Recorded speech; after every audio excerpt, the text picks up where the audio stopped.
Vamos a ver. Vamos a ver.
Buenas, ¿cómo andan? Hola, ¿todo bien? Buenas noches. Buenas noches. Hola, buenas noches. Bueno, esto sería la maratón de la segunda unidad. Lo que por ahí, bueno, yo voy a hacer un comentario que no lo tomen a mal, pero nosotros somos ayudantes de cátedra ad honorem, y lo que tratamos de hacer siempre las maratones históricamente es de onda y para que resuelvan algunas cosas con respecto a los textos. Así que por ahí los que hacen comentarios negativos, sepan que nosotros somos pares que ustedes, estudiantes, y que la venimos remando desde hace muchos años con las ayudantías, ¿sí? Es solamente un comentario al pasar que les voy a hacer.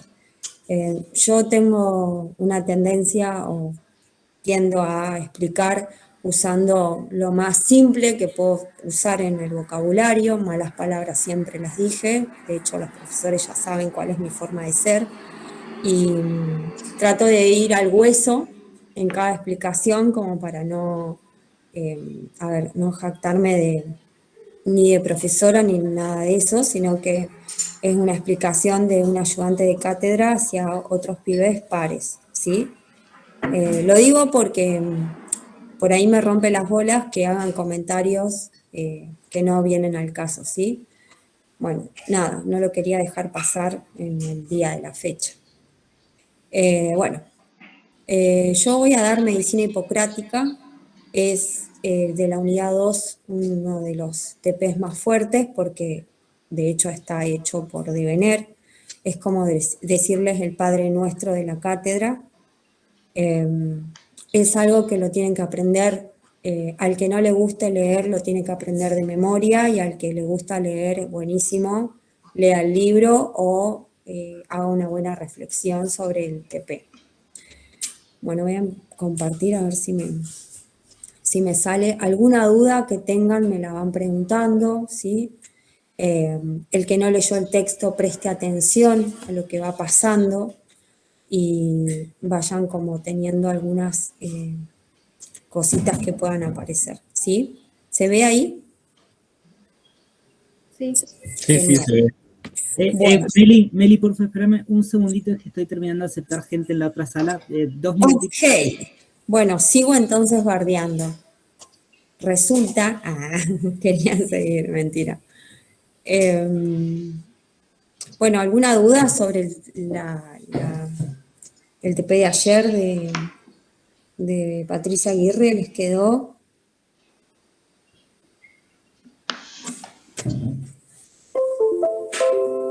Sí, estuvo re bien explicado.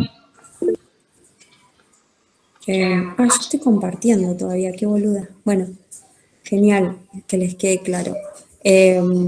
las tutorías antes, las maratones las hacíamos en vivo y duraban todo un día entero, que eran los sábados, históricamente. Pero con la pandemia y todo eso que fue pasando, bueno, ahora es esta chotada de la virtualidad, que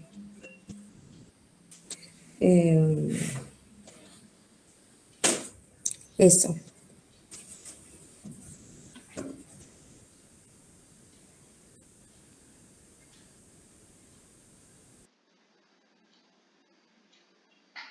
Chicos, mientras ahí acepto, ¿alguien tiene alguna duda que le preguntaron a Meli, me parece, de eficacia simbólica o algo de eso?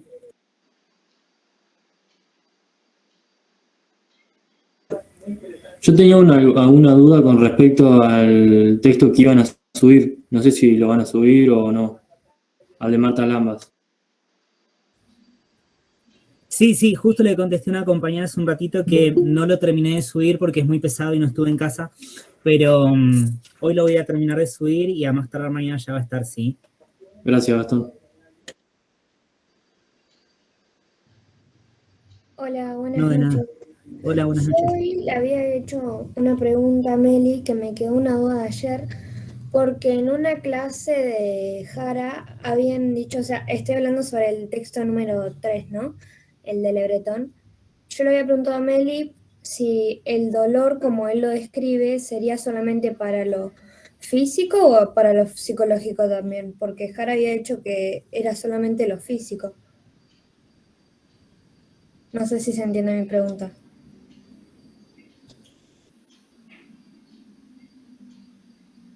¿Vos te referís a cómo concibe el autor el dolor? Sí. Y el autor hace, sí, obviamente, primero una explicación teórica desde el dolor físico, por eso te lo divide en agudo, crónico y total, ¿sí? Pero la particularidad que tiene la descripción que hace es que cuando pasamos al dolor crónico, empieza a afectarse un aspecto de la vida del individuo que ya no es solamente el físico, ¿sí? Sino que abarca a la familia, a los pensamientos, a los afectos, a su participación dentro de diferentes grupos sociales. Entonces, a partir de ese dolor, ya no es solamente la dimensión física, que es lo que describe el autor así como más firme, sino que empieza a verse afectada también la dimensión simbólica del individuo. Y en esa dimensión simbólica es donde se incluye muchas veces al aspecto emocional o psicológico, ¿sí? Concretamente siempre describirlo desde el aspecto físico, que es lo que describe el autor, pero ten en cuenta la salvedad que va haciendo, sobre todo cuando habla de dolor total, que es ese dolor que justamente genera esta pérdida de la sensación de pertenencia del individuo hacia un determinado grupo, y que justamente referencia ese, ¿cómo decirte? Ese, no es daño, esa afección de esa dimensión simbólica, esa dimensión donde charlamos tanto ayer, está metido, sí, lo emocional, lo psicológico, pero también la noción de pertenencia, de identidad, el sentirse parte de un grupo, ¿sí?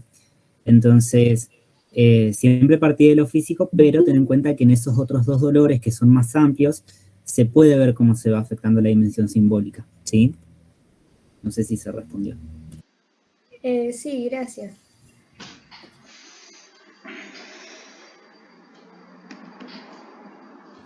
Hola, buenas noches. Yo también tengo una pregunta. No sé si lo hablaron ayer, creo que no alcancé a escuchar, con respecto a la modalidad del examen, digamos. Sí sé que es virtual, pero creo que alcancé a escuchar algo como que iban a mandar un Word o algo así, pero no entendí bien. No sé si lo podrán repetir, por favor. Sí, en cuanto a lo que es la modalidad del examen, lo que ha sido los años anteriores y como creemos que va a ser ahora, porque en realidad Marcela todavía no nos cuenta cómo va a ser, pero por lo general los profes suben a Petco, digamos, en Petco ustedes van a encontrar una nueva solapa que va a decir parciales, y en esa solapa... Perdón, Gas, que moleste. Sí. Voy a salir un ratito porque tengo una llamada por teléfono del trabajo, ¿sí? Ah, Boca, bueno. Sí, Dale. un toque. Sí. Entonces, nada, ellos agarran, suben un Word, que ahí está todo el examen, sí, todas las preguntas de parcial, y les dan un tiempo para resolverlo, ¿sí? Eso lo hacen obviamente ustedes en un Word, a veces les piden que los conviertan a PDF, y nada, ustedes tienen a razón de 2 horas y media, para responder todas esas preguntas, que suelen ser entre 5 y 7, ¿sí? A veces, si son menos preguntas, a veces tienen varios ítems adentro. Y ustedes resuelven eso, digamos, responden, lo convierten a PDF y después se lo suben a Petco en una solapa que va a decir entregas o similar. Pero por lo general esa es la metodología que toman. Es un examen a desarrollo, no hay choice, y por lo general piden lo que les decía, conceptos concretos. Esto de, por ejemplo, cultura alimentaria, gramática alimentaria, concepto del dolor, pueden decirle que haga distinción entre los 3 tipos de dolor, que define eficacia simbólica, que defina traje de Arlequín. Por lo general suelen hacer ese tipo de preguntas, ¿sí? bien conceptuales y concretas. Tanta integración no suele haber acá, más en el final, ¿sí? Ahí van a encontrar bastante de integrar con los textos obligatorios, integrar conceptos de diferentes trabajos prácticos, pero por lo general acá no se suele pedir una integración tan fina, ¿sí? La integración así más grosa está hacia el final de la materia con el final. Así que eso. Puede ser que a último momento Marcela de Vener diga, no, la verdad les voy a tomar un choice con 50 preguntas, puede pasar. Pero bueno, es tanto un misterio como para ustedes, como para nosotros, como para los mismos profes, porque Marcela es la que arma el parcial siempre 2 o 3 días antes, así que ahí nos va a contar seguro. Pero por lo general es a desarrollo. Una pregunta. Sí. Yo quería saber si hoy, bien, en el TPC y en el PDF hay un cuadro que la profe dice que lo podemos completar. Si podíamos completar ese cuadro o tratar de hacernos como una idea entre todos, porque yo la verdad que se me complicó muchísimo con el tema de las fechas, me pierdo mucho en el texto. Hay un cuadrito que está en el trabajo práctico número 6. Sí.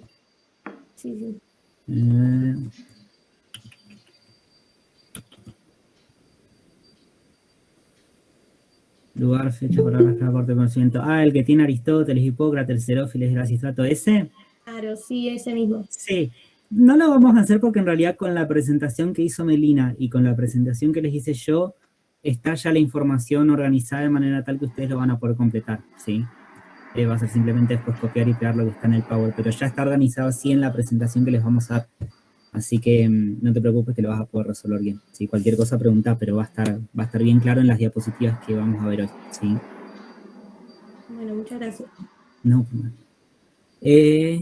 bueno, acá ya somos 49 y allá somos 100. Esperen, acá hay más preguntas. Bueno, mientras viene Melina. La otra sala es súper claro, relación del texto de Lebretón con los otros textos, solo con la eficacia de saberes populares. Sí, por lo general el texto de Lebretón lo puedes vincular con eso, sobre todo la cuestión de eficacia simbólica, porque la verdad con lo que es el texto de Marta Lamas, que aborda más la cuestión de identidad y de género, y el texto de Patricia Aguirre, más que sacar digamos, de los conceptos que pone Lebretón, más que sacar el concepto de eficacia simbólica, no hay mucho más para sacar de ahí, ¿sí? Por ahí lo bueno que tiene la unidad 1 es que es una unidad corta y los conceptos que se utilizan o que piden los profes son esos que les hemos estado comentando entre ayer y hoy, ¿sí? Eficacia simbólica, efecto placebo, y no mucho más, así que no te preocupes por eso. Más integración va a haber con la unidad 3 y 4, ¿sí? Por ahí, como vos decís, integrar el texto de Lebretón de dolor con la eficacia simbólica y saberes populares está más que bien, ¿sí? Vamos a estar en Zoom mientras realizamos el parcial, sí, y seguro con cámara prendida. ¿Qué textos vemos hoy? Volví, bien. Sí, volví. Hay que responder el del TP 5 a 9. Eso es importante. ¿Cómo se llama? Mica tuvo un problema personal y no va a poder acompañarnos hoy, ¿sí? Así que los textos que le tocaba dar a Mica, que ya les digo cuáles son. Acá. Mica les iba a dar el TP7 de Rodríguez y el TP8 de Spinelli. Esos textos, Mica va a intentar conectarse más rato, a ver si puede llegar a dar su parte. Pero si no llega a hacerlo, ella se comprometió a grabarlo y a subírselos a YouTube o a subírselos directamente al grupo, ¿sí? Y si no, también dijo que iba a buscar otro día antes del parcial para poder darles esos textos, así que no se preocupen. Y después, el texto número 9, que es el de López Piñero, ese ya está hecho, ese lo hice yo y está subido a YouTube. Así que cuando terminemos hoy de ver el TP5 y el 6, nada, cerramos la tutoría, subimos los PowerPoint de acoso al grupo y ahí te les subo el enlace para que puedan ver el TP9 de López Piñero, que es de una tutoría que hicimos el año pasado, pero los conceptos son los mismos, el texto es el mismo, y bueno, cualquier cosita consulten ahí en la publicación que deje y se las respondemos, ¿sí?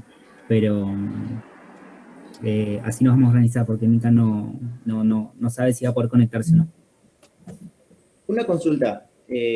Respecto al tema del trabajo práctico de Marta Lamas, Sí. la autora, bueno, yo me enfoqué más que nada en dos autores que cita Lamas, que sería Foucault y Lacan. No Sí. sé si debería prestarle más atención a otros o... Sí, en realidad en cuanto a lo que es el Foucault, después se va a desarrollar mucho más en lo que es el TP número 8, sí, también el TP número 9. Ahora, incluso con el pensamiento lacaniano, Marta Lamas lo que tiene es que habla mucho de psicoanálisis y se pone hace un deshibridamiento muy fino de cómo las herramientas del psicoanálisis ayudan a entender la cuestión de género. Yo te aconsejaría que por ahí vayas más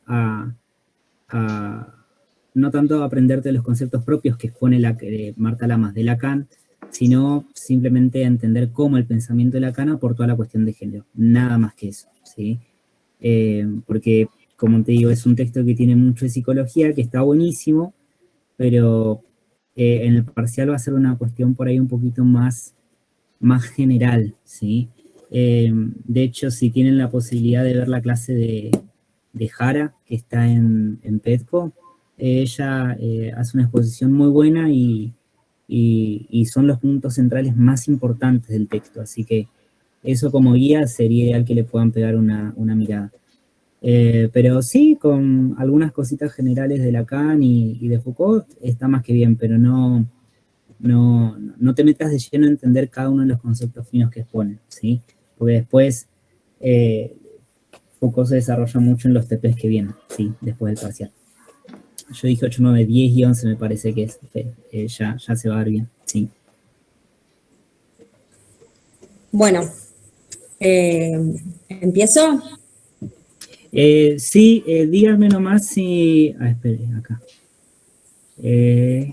Dame un segundo.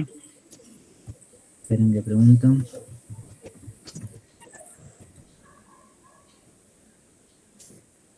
Anda compartiendo, Meli, mientras.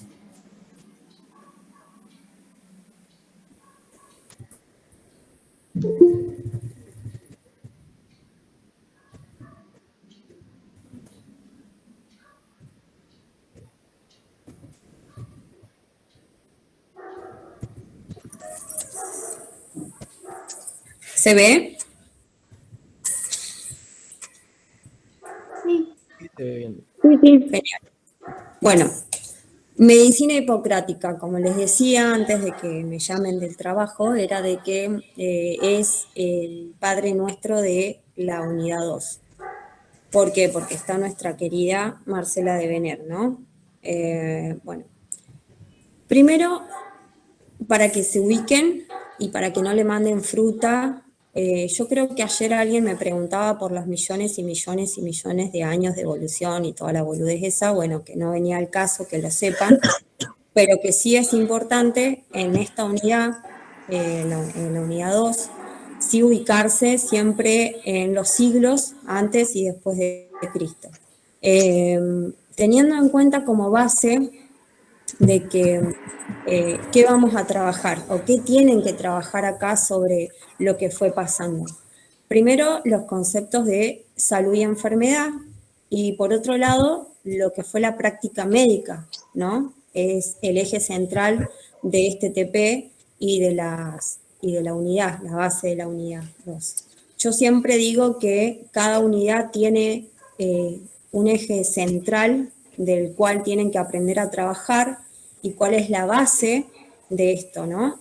La unidad 1 hablábamos de la alimentación, de la comensalidad. Bueno, en la unidad 2 vamos a trabajar lo que son los conceptos de salud y enfermedad sobre una línea de tiempo. A eso le vamos a ir anexando la historia de lo que fue pasando para poder llegar a estos famosos paradigmas de salud y de enfermedad sobre todo este tiempo, que es medicina hipocrática, Edad Media y el Renacimiento, como para que se vayan ubicando, ¿sí? Bueno, acá hay una línea muy buena que los orienta a saber cuándo va pasando cada suceso para que puedan tener en cuenta al que quiera ponerle el siglo o el le guste adornarlo con siglos, lo puede hacer, y porque también sirve como para darse cuenta qué va pasando o quiénes van apareciendo sobre una línea de siglos, ¿sí? ¿Me siguen hasta ahí? Tenemos siglo V antes de Cristo a Hipócrates de Kos, Hipócrates, 4 Platón, entre el 4 y el 3 Aristóteles, ¿sí? Entre el 3 y el 2 va pasando que aparece el museo y los primeros maestros de la medicina, ¿no? Los médicos de Kos, las nuevas escuelas, los neumáticos y los metódicos ya en el siglo I antes de Cristo, y ya en el siglo 0, nacimiento de Cristo, y en el siglo II después de Cristo, a Galeno, ¿sí? Es una base muy copada y sirve para que se orienten en los sucesos, ¿sí? Bueno, capítulo 1, ¿qué nos habla? Nos habla de lo que fue la naturaleza, la cultura en la medicina hipocrática. Vamos a empezar arrancando primero con el nacimiento de la medicina, la península jónica, entre el siglo V y 4 antes de Cristo. Acuérdense, volvemos un toque atrás y encontramos que 4 y 5 antes de Cristo aparece Hipócrates y un cacho de Platón, ¿sí? Un cacho, una pequeña porción. Los aportes de la filosofía, concepciones sobre la creación del universo, el origen del hombre, la explicación de los procesos naturales. ¿Qué es básicamente lo que aparece acá? Aparece una práctica médica o un modelo médico de que una concepción naturalista y un médico artesano en una primera parte. Muy importante que lo tengan en cuenta esta primera parte. La naturaleza orgánica y física. Vamos a empezar hablando de que hay dos cuerpos, ¿sí? Material orgánico, abstracto, el alma, ¿sí? ¿Por qué? Porque nosotros pertenecemos, o nosotros, es porque yo trato siempre de explicar lo que iba pasando en el suceso con el humano.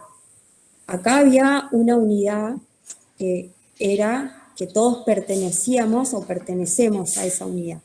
Hay un macrocosmos, ¿no?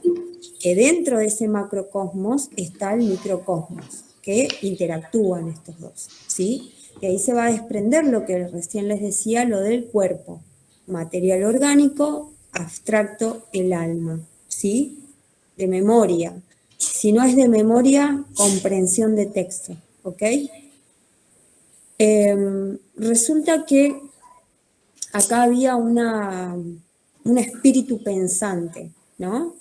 Que gobernaba y hacía que todo funcione sobre un eje o una funcionalidad, en realidad, de lo perfecto y de lo inteligente que estaba concebido o que estaba visto el cuerpo humano, ¿no? Esa concepción tiene que ver con la finalidad que se fue usando, que es la de ser y estar. ¿Me siguen? A eso aparece lo que habla la autora, que es la naturaleza creadora, que es la physis. Physis, memoria, sustancia primaria, originante, inmortal, que tiene una vitalidad inagotable y que tiene una realidad que es tanto visible o invisible. ¿Por qué?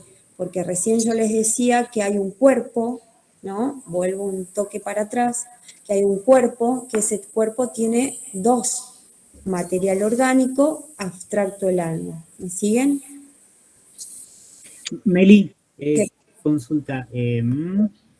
Acá, espera que estoy en la otra sala de chat. Sí. Bueno, hay una chica que se fue porque se escucha mal, lo lamento. Después están pidiendo, por favor, si puedes poner la presentación en grande, porque se ve que como es una Ay, ventana no, duplicada no porque se puede ver. yo toco mi compu y Sí. pero la paso a recagar.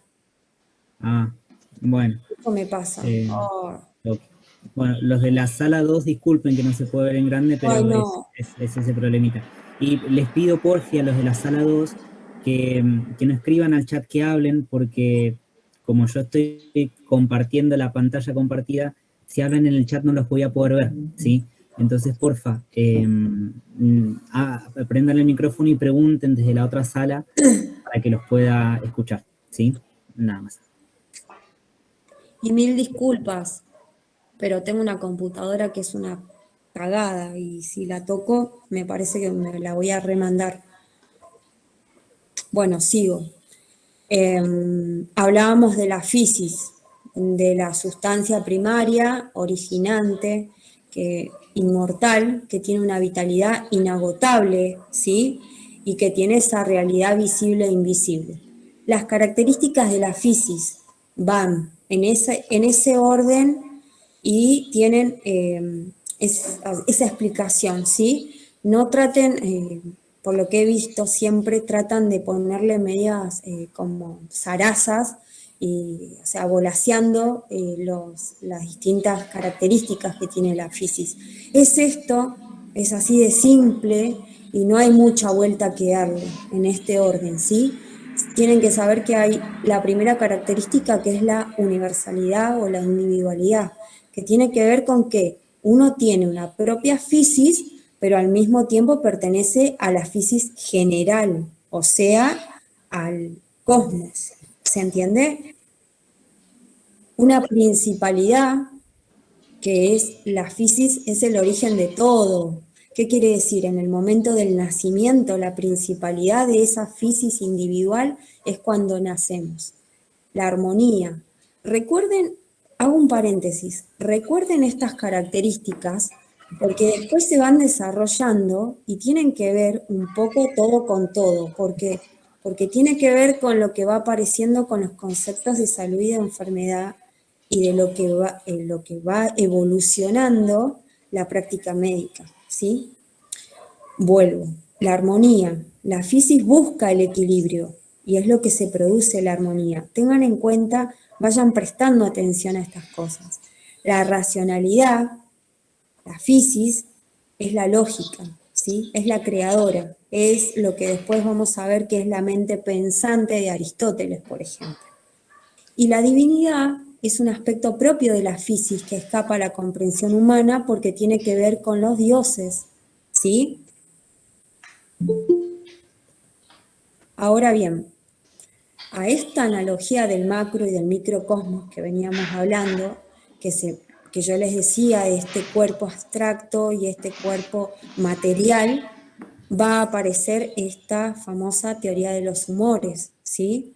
Este cuadrito con esta imagen es la clave para que puedan entender lo que va pasando. ¿Por qué? Porque yo recién les hablaba de las características de la fisis que tiene que ver con este proceso de la armonía. Y si nosotros tenemos armonía o estamos en armonía, que es una de las características de la fisis, estamos en equilibrio. Entonces, en nuestros humores están en equilibrio. ¿Se va entendiendo? Sí. Sí. Genial. Sí, genial. A eso... Meli, perdón que sea tan denso. Dame un segundo que quiero ver si se puede agrandar la pantalla. Entonces, ahí me están diciendo que 3 puntitos, cambiar diseño, mosaico, foco. Ahí está. No sé si en el chat, porfi, confírmame si se ve mejor ahí. Sí, se ve mejor ahí. ¿Sí? Y acá en esta sala, admitir, se ve más chico, pero se ve bien, puedo intentar, ahí está. Y en la sala 2, acá, se ve mejor. Ahí les coloqué para que se pueda ver bien. Sí, bien, foco, opción, bien, se ve todo bien. Sí, se ve mejor. Listo, no juego más. Ya está. Gracias, Meli. Ok, sigo. Vuelvo, paren. Bueno, estábamos hablando de los humores.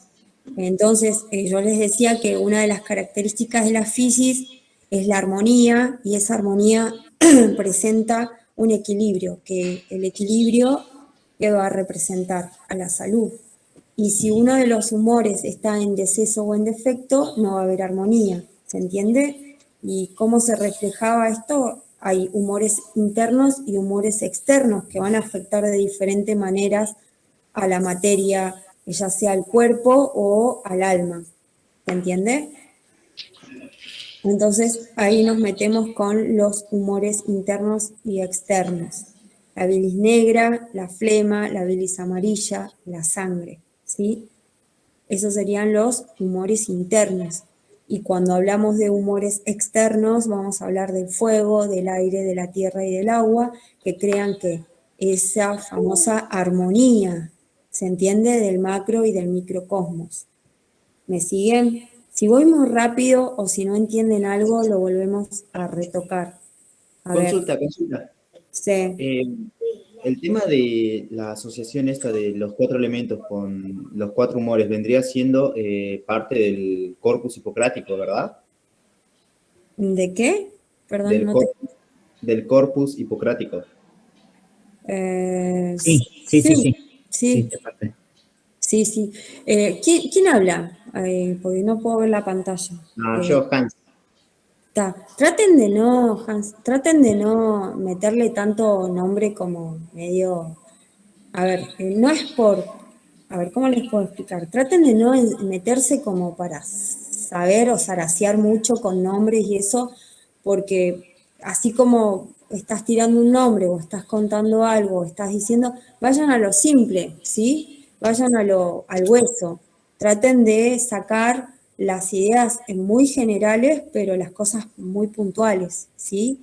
Porque yo ayer me parece que escuchaba como personas que trataban de meter nombres o cosas como muy, no sé, un poco más allá del texto o inmiscuirse en otros temas, y por ahí, consejo de estudiante y de la materia, la pasan a cagar, la verdad es esa, o sea, traten de siempre ser simples, de saber el grueso de los TPs, de entender lo que están contando o de lo que están escribiendo, ¿sí? Es sugerencia nada más de una vieja estudiante. Nomás. Bueno, el estado de equilibrio. Acá ya empezamos como a meternos en lo que es o lo que fue los conceptos de salud y de enfermedad. Resulta que yo les hablaba de las características de la fisis al principio, muy importantes. ¿Por qué? Porque de acá se van a empezar a desprender. El estado de equilibrio, ¿qué nos genera? Una salud. ¿Y eso es qué es? Una armonía, ¿no? El ser humano, como pusimos acá, goza de salud al alcanzar ese estado de equilibrio, ¿sí? Los humores que siempre se tienen que encontrar de igual proporción, manteniendo que un equilibrio. Y se establece la normativa de salud, que es el equilibrio. La contraparte o el desbalanceo o las desproporciones de los humores son lo que generan la enfermedad, y por ende el desequilibrio. ¿Se entiende? Entonces. Te hago una consulta. Eso ya es Aristóteles, ¿verdad? No. Fíjate dónde estamos. Voy a tratar de volver para arriba. Estamos en Hipócrates de Cos. Mirá dónde está Aristóteles. Nosotros estamos, eso es lo que está bueno que se ubiquen. Nosotros estamos en la primera parte o en el primer capítulo de la medicina hipocrática, donde la concepción o la práctica médica es un médico artesano con una concepción naturalista. Aristóteles es la segunda parte y donde cambia el eje de la visión de la práctica médica. ¿Sí? Por eso está bueno que se ubiquen dónde estamos. Estamos todavía entre el siglo IV y el siglo V. Estamos en Hipócrates de Cos. ¿Se entiende? Sí, sí, bárbaro. Yo pues me Genial. quedé porque como Aristóteles hace bastante hincapié en el punto justo de equilibrio, me quedé como que era eso, pero está bárbaro. Gracias. Siempre vuelvo. El primer capítulo o la primera parte tenemos, acuérdense esta frasecita de memoria, práctica médica es un médico artesano con una concepción naturalista. Es el eje central de la primera parte, ¿sí?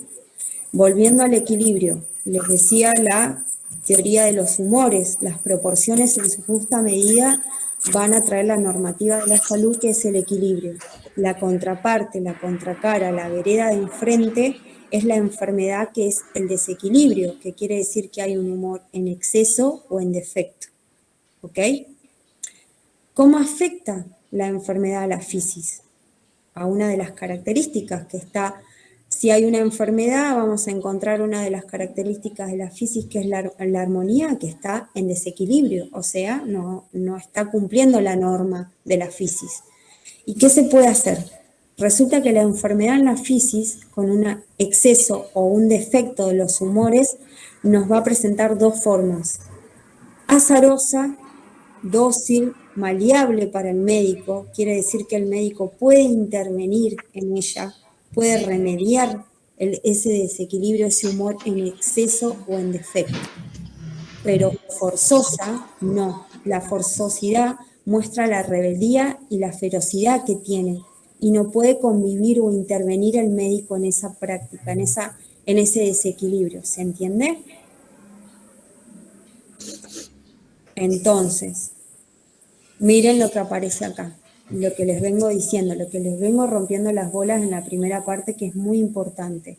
Paradigma, hay un orden natural. El método de enseñanza es el médico artesano, ¿no? Y ese modelo médico que se empieza a hablar en esta primera etapa se vincula a la profesión del médico como un arte. Este médico es un artesano, ¿sí? Y el objeto de estudio, ¿no?, y de intervención va a aparecer con sus dos partes, tanto físico, ¿no?, el cuerpo, y tanto abstracto, el alma. ¿Y quién es el principal o el representante, el actor principal de esta primera historia? Es Hipócrates de Cos, ¿sí? Y acá empezamos a desarrollar quién fue este tipo, muy importante para la medicina. ¿Puedo hacer un pequeño aporte? Sí. Volví a la anterior, por fin, Meli. Acá. Sí, a esa. Acá. Es importante que ustedes, a partir de ahora, de esta unidad, en realidad de la unidad 2, vayan teniendo en claro al menos dos cosas de cada texto, de cada periodo histórico. Uno de ellos es el paradigma, es decir, ¿cuál es un paradigma? Ustedes lo van a entender o lo van a poder comprender como un conjunto de reglas, de teorías, de preceptos, de conceptos que ayudan a que las personas entiendan la realidad actual, ¿sí? En cuanto a lo que es la medicina, ustedes están viendo por media hora un paradigma re importante, que es el del orden natural, ¿sí?, o el naturalismo, donde se concibe la enfermedad a través de justamente una sustancia creadora, que es la fisis, que es lo que bien les explicaba Meli antes, que podía tener dos comportamientos y de esa forma ser más plausible para el médico abordar esa enfermedad o no. Y además de lo que es el paradigma en cuanto a lo que es la historia de la medicina, es importante que ustedes tengan en cuenta cómo era el rol del médico en cada uno de estos paradigmas, porque después vamos a ver que con la Edad Media cambia este rol del médico y también cambia el paradigma, es decir, cambia la forma en la cual los hombres y las mujeres ven y entienden al mundo, y por lo tanto la labor del médico también cambia.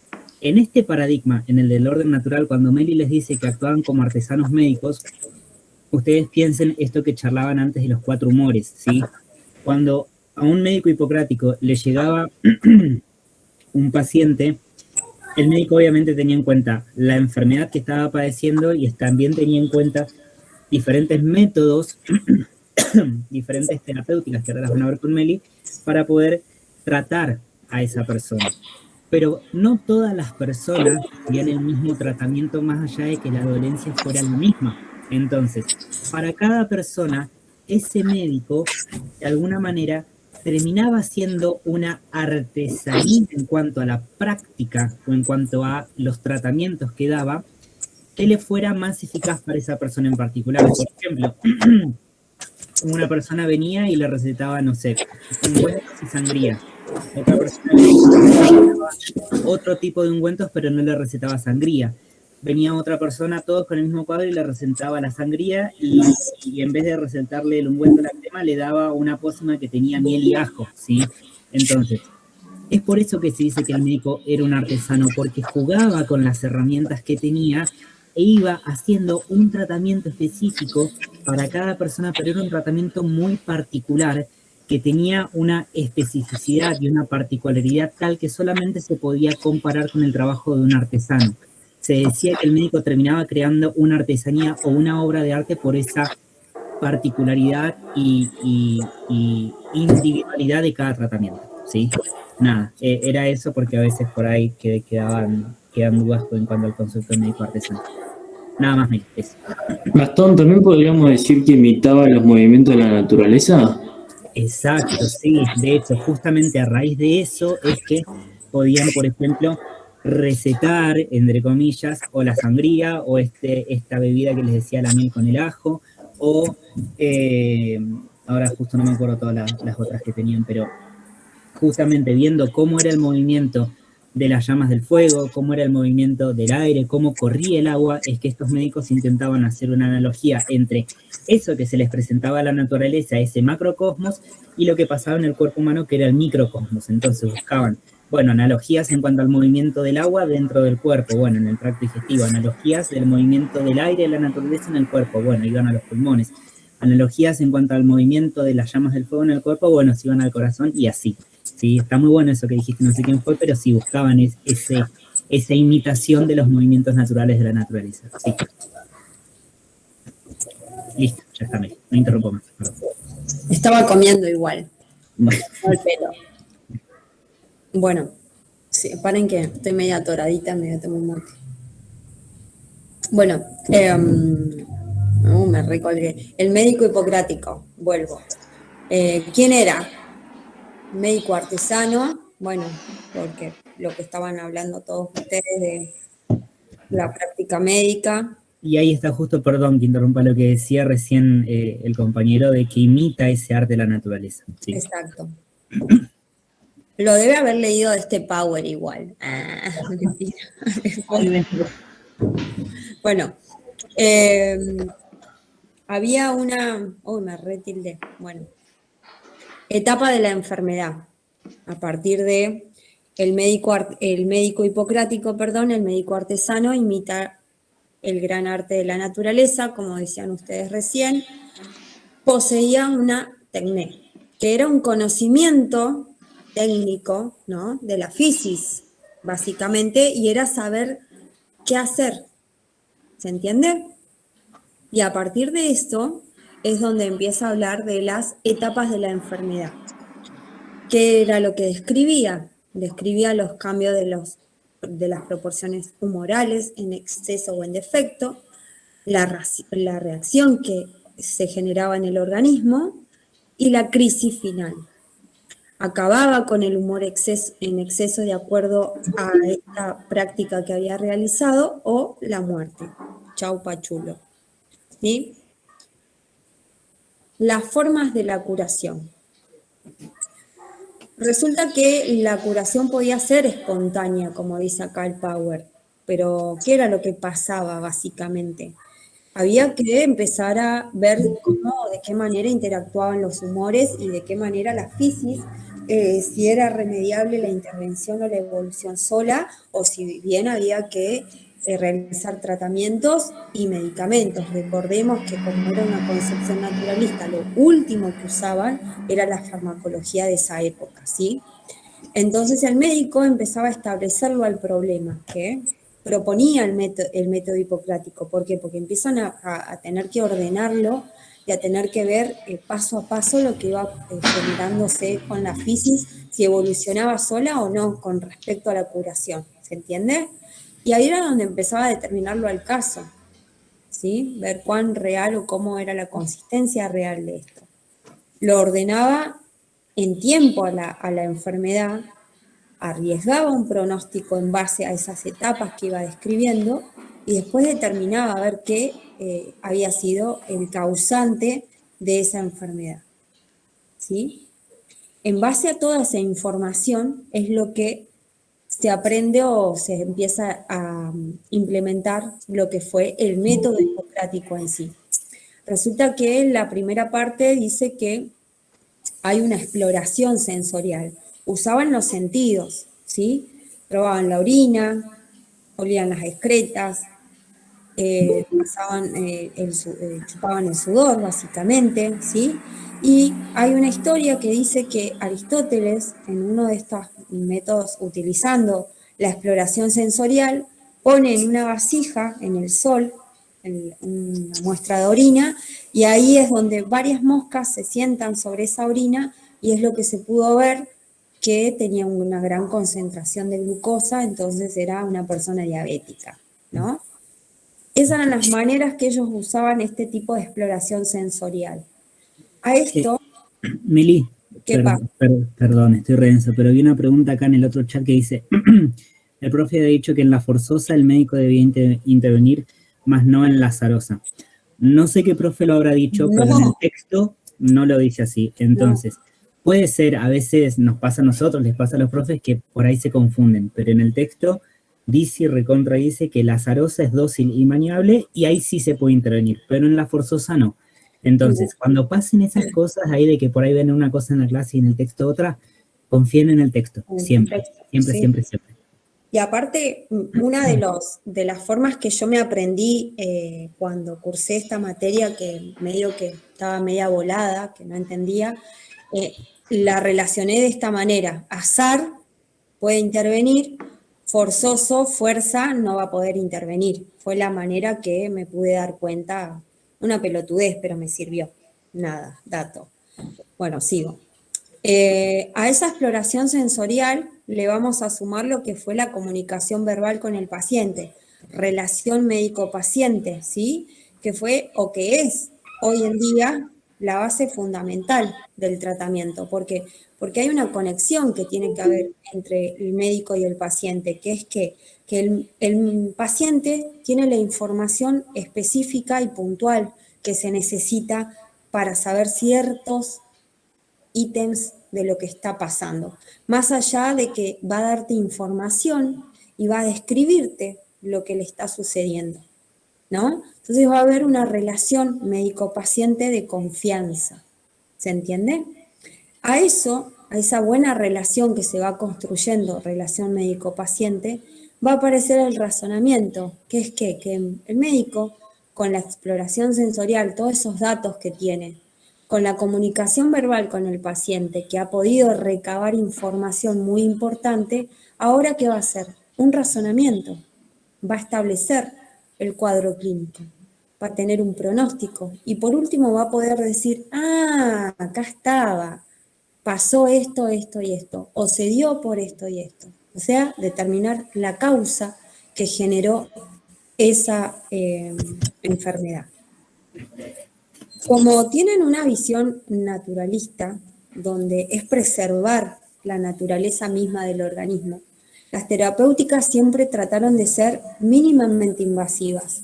Entonces, la primera que siempre se instaló fue la dieta, una alimentación, un estilo de vida, aplicación de aguas, de ejercicios, ¿sí? Segundo, la farmacología, esto que hablaban hace rato de la hidromiel, la oximiel, el caldo de cebada. Y lo último, de lo último, de lo último, eran las cirugías, drenajes de absceso, fracturas si era necesario la inmovilización, y la inducción de la sangría. Por eso era lo que ustedes hablaban hace rato de la práctica médica como este artesano, ¿sí?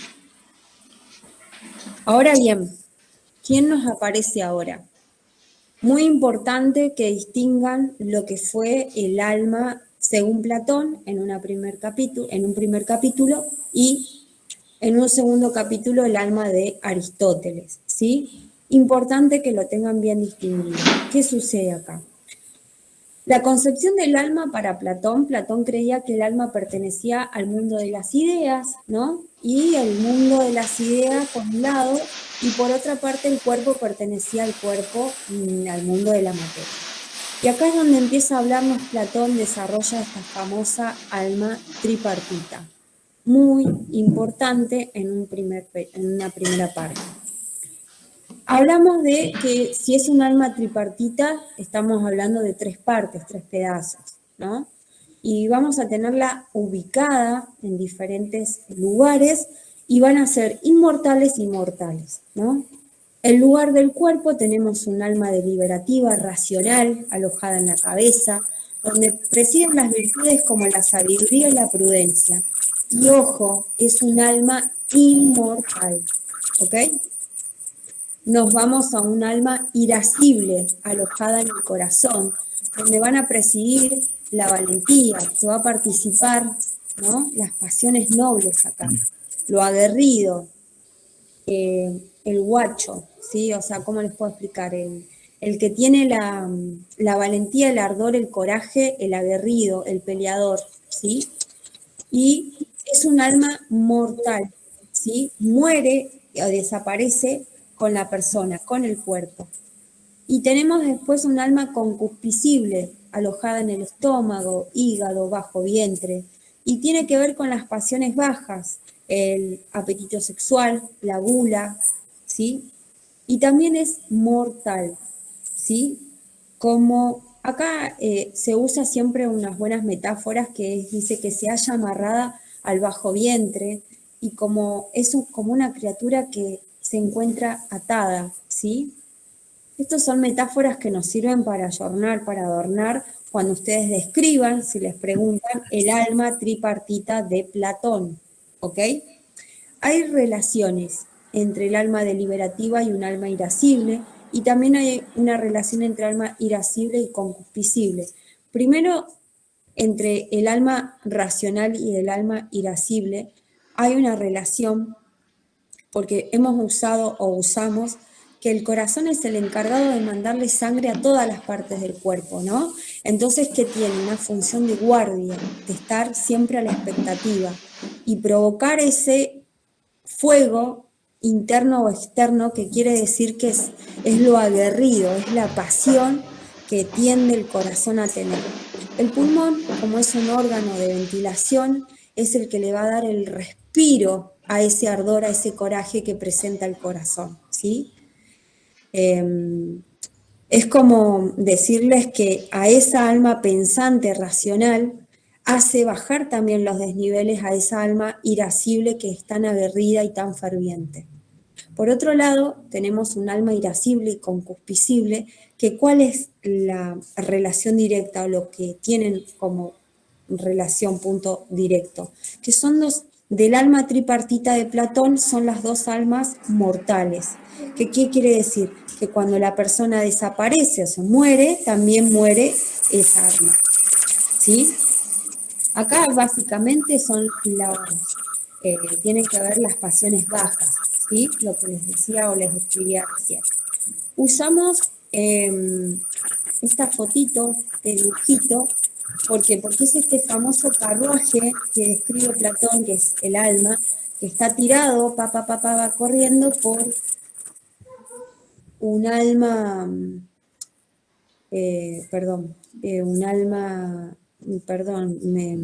me hablaron y me bloqueé. Está este carruaje que está tirado por este caballo blanco y caballo negro que presiden las pasiones bajas y nobles, ¿sí? Es un dibujo como de metáfora. Bueno, ética médica del método hipocrático. Tiene dos pilares muy importantes, ¿sí? ¿Qué son estos dos pilares? Primero la fisis, que es lo que le da sentido a la vida del médico. Muy importante, porque era lo que le hablaba al principio de las características de la fisis que tienen tanto que ver con el método hipocrático, que tienen que ver con esta racionalidad, con esta armonía, con el equilibrio básicamente. Y la tecné son los deberes en cuanto a qué tiene que hacer o de qué manera lo tiene que hacer a la labor el médico, ¿sí? Cumpliendo, acá en amarillo está bien puesto, cumpliendo estos pilares de la fisis y la tecné, el médico siempre va a alcanzar o alcanzaba una buena reputación, y al tener una buena reputación en su práctica médica, que generaba un cobro de sus prestaciones médicas, ¿sí? Hola, concha, se me fue. Perdón. Se me recuerda. Es que me anda tan mal mi compu, muchachos, que si la toco creo que la cago. Bueno. Y creo que estaba acá. No, perdón. Sí. Bueno, y lo que sucedía con respecto a esto de la fisis y la tecné en estas características, en estas formas de cumplir estos pilares tan importantes, este médico artesano donde alcanzaba a la categoría de persona digna y tenía una buena reputación y podía cobrar ostentosos honorarios, porque tenía un gran prestigio ya su palabra, su actuar médico, su artesanía médica. Pero esto es lo que era muy importante. Acá es como que le terminamos de dar vuelta a lo que era lo azaroso y lo forzoso. El azar, el médico podía intervenir, ¿no? Porque era maleable, porque iba a poder hacer un remedio sobre ese humor en exceso o en defecto que estaba causando el desequilibrio. Pero cuando mostraba la forzosidad, ¿no? ¿Qué decía? Acá el médico no tenía que intervenir, porque si intervenía en esa forzosidad de la física, iba a cometer el famoso pecado de Ibris, ¿sí? Muy importante. Bueno, y ya acá nos vamos a lo que fue el capítulo 2, que es... Nelly, disculpame que te moleste. Sí, decime. ¿Podés volver 2 segundos para atrás que quería copiar el título? ¿Cuál? ¿De ética médica? ¿Está? La siguiente esa. Esta. ¿Está? Recuerden que si era forzoso, no intervenía el médico y faltaba el precepto o aparecía el pecado de Ibris, ¿sí? Y chicos, no sé quién será, pero porfi traten de silenciar sus micrófonos porque se escucha una reinterferencia cada tanto. Cuando quiera preguntar nada, actívenlo, pero si no, porfa, ténganlos silenciados para que no haya tanta interferencia. Sí, porfa. Bueno, sigo. Ya nos vamos al capítulo 2, ¿no? No, paren, la fijación de los honorarios. La fijación de los honorarios, ¿no? El salario se justificaba por la búsqueda de la perfección durante el ejercicio del arte médico, ¿sí? Son datos. Se reprueba la fijación previa de los honorarios, ¿no? El médico debía tener en cuenta la condición económica del paciente y los servicios que se empiezan a prestar gratuitos cuando hay que retribuir un favor o obtener fama. Principalmente, lo que se aparece o lo que se cuenta, ¿no? Es que aparece la filantropía, el amor a la práctica médica, el amor al trabajo, hace que se empiece a ver de otra manera esta ostentación no ostentación, sino esta condición económica del paciente y de los honorarios que empieza a fijar el médico, ¿sí? Porque, Meli. ¿qué pasa? Sí. ¿Podés repetirlo de vuelta porque se traba mucho? Lo que digo es que la fijación de los honorarios con estas características, lo que se empieza a desprender acá fue la filantropía, esta famosa de el arte o la gratitud del trabajo genuino, gratis, entre comillas gratis. ¿Por qué? Porque el médico empieza acá a fijar previamente a su práctica sus honorarios, pero después empieza o se empieza a ver la condición médica bajo un contexto económico del paciente. Y se empieza a ver que los servicios que se prestan gratuitos empiezan a darle ¿qué? Fama y prestigio a ese médico, ¿sí? Ahora sí, nos vamos al capítulo 2, la transición del mundo greco-romano. ¿Se acuerdan que al principio hablábamos de que nos encontrábamos con un médico naturalista, médico artesano, Bueno, acá empieza a cambiar el eje de la práctica médica y de la intervención. ¿Por qué? Porque aparece Aristóteles, ¿no? Aristóteles, ¿qué hace? Primero que fue discípulo de Platón. Platón fue discípulo de Hipócrates. Esto fue una cadena y empiezan a ¿qué? A investigar en qué consistía razonar. El tipo empieza a instalar o le da el sentido y empieza a estudiar lo que fue la lógica. Y por ende también empieza a meterse en lo que fue la felicidad para el ser humano. ¿Sí? Muy importante, pregunta de parcial, les diría lo que es la felicidad para Aristóteles. ¿Por qué? Porque este tipo empieza a analizar, ¿no? Las inferencias, las relaciones, las contradicciones, básicamente las acciones humanas, de qué manera intervenían en la vida cotidiana. Y acá instala la lógica, ¿no? Empieza a ver o a separar las buenas y las malas inferencias, o sea, los actuares de las personas, ¿no? Y Aristóteles empieza a utilizar ¿qué? Los enunciados que venían estudiando, él empieza a encontrar los principios de la lógica y que empieza a tener conclusiones sobre esta forma de estudiar o de interpretar la lógica.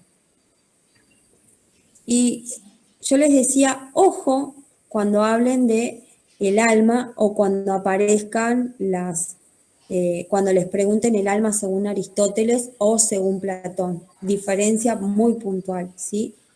En base a esos estudios que hizo Aristóteles de la lógica, el tipo empieza o instala que hay 3 conocimientos o 3 saberes. Los famosos saberes productivos, los saberes prácticos y los saberes teóricos. Muy importantes. ¿Por qué? Porque a partir de estos estudios o de lograr determinar la existencia de estos conocimientos, es donde empieza a explicar, a ver, de los saberes productivos podríamos hablar que era básicamente la producción, la arquitectura, las bellas artes, ¿sí? Desde los saberes prácticos, ¿qué nace? La filosofía moral y la teoría política, ¿sí? Son las ciencias prácticas que se adquieren con la práctica, no de individuo, a ver, ¿cómo les puedo decir? No de par en par, sino que es una forma, poder adquirirlas fue básicamente practicarlas, realizarlas una como individuo. Acá nace lo que fue la ética eudémica y la ética nicomaquea, datos. En tanto, los saberes teóricos empiezan a englobar la ciencia con los objetos o las teorías abstractas, matemática, la lógica, la física, ¿sí? Desde los saberes... Perdón, Meli, te hago una consulta. Es una... En la diapositiva anterior, porque el libro en realidad de Aristóteles se llama Ética para Nicomaco. Esto es, digamos, la síntesis de los tratados, Ética Claro. Nicomatea, Ajá. porque el libro se llama Ética para Nicomaco. Por eso te pregunto, ¿cómo lo ponemos? ¿Cualquiera de las dos? O si nos llegan a preguntar en parcial, digo. Lo que pasa que por ahí lo que a vos te pueden llegar a preguntar de acá es describir, no sé, los saberes, ¿o no, Gastón? No hacen tanto hincapié en Sí, en realidad, como lo coloques va a estar bien, porque Sí. en el texto está escrito así, pero sí, es la paranicomaquia, así que no, como lo coloques va a estar bien, no te preocupes, no hay problema. Ah, Sí. genial. Yo porque justo con mi profesor tuve como unas diferencias acá en cuanto a Aristóteles y Platón, y por eso te pregunto, ¿viste? Claro, está bien. No, no te preocupes. Mientras esté en el texto, no te van a poder decir nada, así que no te preocupes por eso. Dale, gracias. Yo tengo otra consulta. Sí. Aristóteles, digamos, determina estos tres tipos de conocimiento o los descubre o cómo es. No, los determina. Los determina, perfecto, gracias. Porque, o sea, determina y estudia la existencia. Acuérdense que estamos ya en un segundo, por eso les digo, ¿ves? Es una pregunta, ojo, porque estamos en el segundo capítulo de la transición del mundo greco-romano. Entonces, ya cambiamos. Por eso les digo, presten atención cómo se va dando. Porque acá determina el tipo con la existencia de estos tres saberes, estos conocimientos. Los determina, los hace saberes. ¿Se entiende? Y además ustedes piensen, chicos, que uno de los principales intereses de Aristóteles era investigar qué es razonar y en qué consiste razonar. Claro. De ahí que aparece la ciencia de la lógica y es en base a estos principios fundamentales de la lógica, de buscar buenas inferencias y separarlas de las malas inferencias, que él logra identificar estos saberes. Pero esos saberes ya estaban en la misma sociedad grecorromana desde hace tiempo, ¿sí? Él solamente los identifica y los clasifica, pero no es que los descubre como tal, ¿sí? Por eso dice ahí que eso es textual. Aristóteles logró determinar la existencia de esos tres tipos de saberes, pero no es que los descubre, sino que los clasifica, los jerarquiza, si se quiere incluso, ¿sí? Claro. Por eso es discípulo de, acuérdense, ellos van arreglando los tratados de otros tratados. ¿Se entiende? Sí, pero ahí estuvo mi pelea con el profesor. Aristóteles contradice totalmente a Platón. Es conocidísimo eso. Sí, sí. Sí. Ni idea. Son dos cosas diferentes. Igual estaban muy al pedo, por eso nacieron tantas cosas. Sí, ¿no? Nosotros no descubrimos nada. Bueno, sigo. No como más. Bueno, de los saberes, los teóricos. Bueno, y acá aparecen los saberes prácticos, la ética. ¿Qué es la ética? Pregunta de parcial, si la vi, ¿qué es la felicidad para Aristóteles? ¿Y qué es la ética? La ética para Aristóteles, ¿qué fue? Una ciencia que se encargó de estudiar ¿qué? La acción humana. ¿Qué era? Lo que hacía o lo que hace una acción que sea buena o mala, mención o meritoria, que sea digna en el ser humano, ¿se entiende? Y a partir de esto, que Aristóteles responde a qué es la felicidad para la acción humana, ¿no? Que todo hombre tiene una función exclusiva en el mundo, ¿no? Y que la felicidad, de hecho, es vivir en armonía con el alma y con la razón. Y de última, está destinada a la acción humana, ¿se entiende? Así como Platón y Aristóteles también va a plantear una división del alma. Pero este chabón, Aristóteles, nos va a plantear un elemento o elementos del alma. ¿Se acuerdan que yo al principio en el capítulo 1 les hablaba del alma tripartita de Platón? ¿No? Racional, irascible, concupiscible. Bueno, ahora ojo y presten atención a que esta alma que nos va a plantear Aristóteles tiene otros nombres, pero le vamos a tratar de entender. Elemento vegetativo, ¿no? Se va a comportar o va a tener una relación ¿con quién? Con el reino animal y el reino vegetal, que se va a referir a ¿qué? A la nutrición, al crecimiento, a la evolución, ¿sí? El elemento apetitivo, ¿no? ¿Qué tiene que ver? Con las pasiones bajas, con el deseo, ¿sí? ¿Quién lo domina? La razón. Y está relacionado, se enfatiza básicamente con las virtudes morales, ¿no? La generosidad, el valor, ¿por qué? Porque está bajo el coraje, ¿se entiende?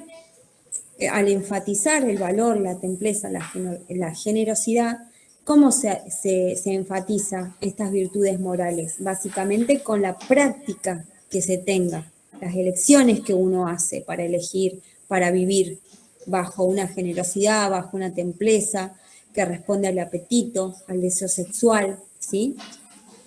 y el elemento racional que se ubica en la cabeza y donde están las virtudes que, la sensatez, ¿no? ¿Qué más? La sabiduría, la prudencia. ¿Se entiende? Muy importante que distingan el alma platónica en un capítulo número 1, elementos o alma aristotélica en un segundo capítulo de transición grecorromana, ¿sí? Vamos otra vez a la felicidad. ¿Por qué rompemos tanto las bolas? Porque le dan mucha pelota en esta segunda parte a lo que Aristóteles trata de estudiar o de determinar en realidad. Que vuelve a hablar o volvemos a hablar de lo que fue la felicidad. Él afirma que la felicidad es la actividad del alma que tiene que ver básicamente con las virtudes que tiene cada ser humano o que tiene un ser humano, ¿no? Que es vivir feliz, es vivir dignamente, apostando al desarrollo de las virtudes intelectuales y de las virtudes morales, o sea, del razonamiento, de la lógica, del pensamiento, ¿no? Y de las virtudes morales quiere decir el actuar, ¿no? Generosidad, ¿sí? Dignamente vivir, ¿se entiende? Eso es lo que Aristóteles nos habla de la felicidad. Bueno, ¿qué es lo que sucede acá? Yo les hablaba un principio de este famoso médico con una práctica médica que tiene que ver en un principio con este modelo de médico artesano. Bueno, acá cambia la historia en este segundo capítulo. ¿Por qué? Porque aparece lo que evoluciona. Si lo vemos desde el punto de vista de evolución, lo que va sucediendo es que van evolucionando. Se va mostrando o se va enfatizando un estudio más profundo y le van buscando la vuelta a las cosas que van estudiando. Y acá es donde nace lo que se llamó el museo. El museo fue un centro de investigación y de aprendizaje de la medicina, ¿no? Que fue una unión entre los griegos y los egipcios. ¿Qué es lo que sucede acá? Acá hay este médico artesano que traíamos de la primera parte, bueno, este médico empieza a tener conocimientos más profundos anatómicos y fisiológicos, porque al unirse los saberes griegos y egipcios, pudieron ir más allá, ¿no? De esta famosa forzosidad y pecado de Ibris, porque se pudo lograr que haya un gran avance en la práctica médica. ¿Por qué? Porque los griegos tenían la herramienta de que de ser mentes pensantes, lógicas, ¿no? De estudios más profundos o de estudios teóricos. En cambio, los egipcios venían de los mismos procesos de momificación y porque eran unos grandes grosos, ¿no? Porque fueron los que pudieron o los que conocían regiones anatómicas, fisiológicas y de cirugía, que permitieron con esta unión poder ir más allá de una forzosidad de la enfermedad o mostrar la forzosidad que no se podía intervenir. No, a partir de acá mostraron que sí se podía intervenir. ¿Con qué? Con estos conocimientos anatómicos y fisiológicos y estas formas de intervención. Porque los tipos, los egipcios, al operar, entre comillas, o al momificar a sus muertos, ¿qué tenían? Instrumental quirúrgico. Fueron uno de los primeros que inventaron la pinza Kocher, que es la que se usa hoy para operar. Bueno, o las pinzas Hastel, que hoy también se usan, pero bueno, eran otros nombres. Bueno, a partir de del museo, que nacen estas pinzas, fueron los primeros que usaron hilos de sutura de la queratina de las plantas, ¿no? Bueno, toda esta tecnología traían estos tipos. Imagínense cómo deslumbraban a los griegos que eran mentes pensantes y que no había nada más allá que la forzosidad o la azarosidad de la enfermedad. Bueno, esta conjunción, esta unión, hizo que ese conocimiento y esa práctica médica vaya más aún, ¿no? Y haya un conocimiento más profundo también sobre la farmacología, porque aparte de traer la cirugía, el instrumental, los hilos de sutura, los tipos traían plantas que usaban, ¿sí? Dentro de esta unión, de esta conjugación, fueron dos médicos, los hipocráticos, que se destacaron, Herófilo y Erasístrato, ¿sí? ¿Quiénes fueron estos tipos? Herófilo y Erasístrato. Herófilo, anti-hipocrático, y Erasístrato, anti-aristotélico, ¿sí? ¿Qué es lo que sucedió acá? Herófilo, anti-hipocrático, ¿qué era? Se oponía a la idea de la naturaleza y de todo ese mambo que traía de la teoría de los humores, ¿sí? Se oponía a ese rol pasivo que tenía el médico, ¿no? Él quería, no intervenía, o sea, no entendía por qué no se podía intervenir, ¿sí? Atender a los enfermos en una cama, ¿no? Era lo que por ahí va enriqueciendo al aporte de los egipcios. ¿Por qué? Porque les vuelvo a repetir, los egipcios tenían una maquinaria tecnológica muy importante que hace que también se empiece a tambalear la idea de la forzosidad y azarosidad de la enfermedad con relación a quién, a la armonía y a la fisis. ¿Se entiende? En cambio, Erasístrato, anti-aristotélico, ¿qué era? Tenía una fuerte convicción de que la teología, ¿sí? Y los conceptos de la fisiología seguían siendo el paso primordial o la base, ¿sí? Ahora bien, aparecen nuevas escuelas con respecto a esto. ¿Por qué? Porque a medida que iba avanzando la tecnología en la práctica médica, ¿qué aparece? Aparecen las nuevas escuelas de medicina, las neumáticas y las metódicas, ¿sí? Si me olvido de algo, Gas, tirame un centro, ¿no? Por las Sí, sí, no dudas. te preocupes. Resulta que los neumáticos y los metódicos. Bueno, los neumáticos, estos tipos, tenían estaban granmente influenciados por la filosofía estoica, ¿no? Y el alma era el portal de todo, ¿no? No había... ¿Qué? ¿Puedo hacer una pregunta? Porque en la diapositiva del inicio que tiene las fechas, dice siglo antes de Cristo, lo de las escuelas de medicina, y acá dice siglo después de Cristo. ¿Puede ser que se hayan confundido? Sí, Siglo I perdón. después de Sí, Cristo. está mal hecho. Acá, es antes de Cristo. Acá. Sí.